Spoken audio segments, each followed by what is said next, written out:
আমার ছেলেদের ফেরানো দরকার। এই জন্য বললাম, আখিরাত তো বরবাদ হবেই হবে, দুনিয়াও বরবাদ হবে। হালাল পবিত্র স্ত্রী যখন মিলবে আল্লাহর পক্ষ থেকে, সেদিন আর যৌবনের সক্ষমতা উধাও হয়ে যাবে চরিত্রের এই অধপতনের কারণে।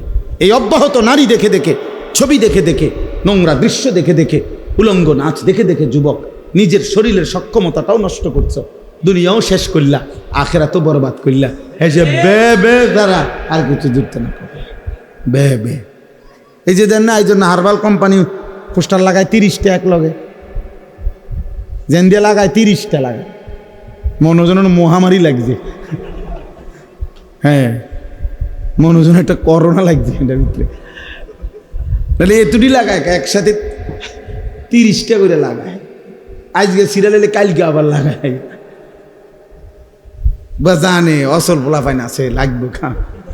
হ্যাঁ হ্যাঁ হ্যাঁ হ্যাঁ, লজ্জা থাকা উচিত, হায়া থাকা উচিত। বেটা, আল্লাহকে সেজদা করো, হালাল একজন পবিত্র স্ত্রীর অপেক্ষা করো। যে চাহিদা আল্লাহ দিছেন, সেই চাহিদা পূরণের শতভাগ ব্যবস্থা আল্লাহ রাখছেন। যিনি ক্ষুধা দিছেন তিনি খাবারের ব্যবস্থা করছেন, যিনি তৃষ্ণা দিয়েছেন তিনি পানির ব্যবস্থা করেছেন। অতএব যৌবনের চাহিদা যিনি দিয়েছেন, আল্লাহর কসম তিনি হালাল পবিত্র স্ত্রী তিনি ব্যবস্থা রেখেছেন। আজকে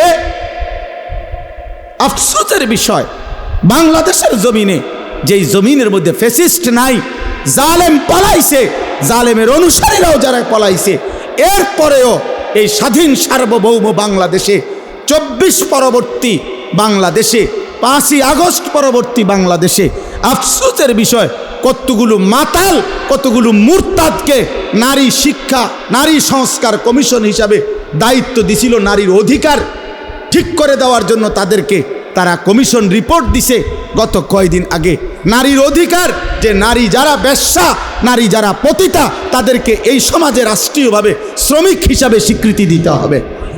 এই প্রস্তাব দিছে, প্রস্তাব পেশ করছে। এটা প্রস্তাব, যৌনকর্মীকে শ্রমিক হিসাবে, ওয়ার্কার হিসাবে স্বীকৃতি দিতে। আশ্চর্য, এটা বাংলাদেশে আশ্চর্য। এই সময় কেমনে সম্ভব হইল?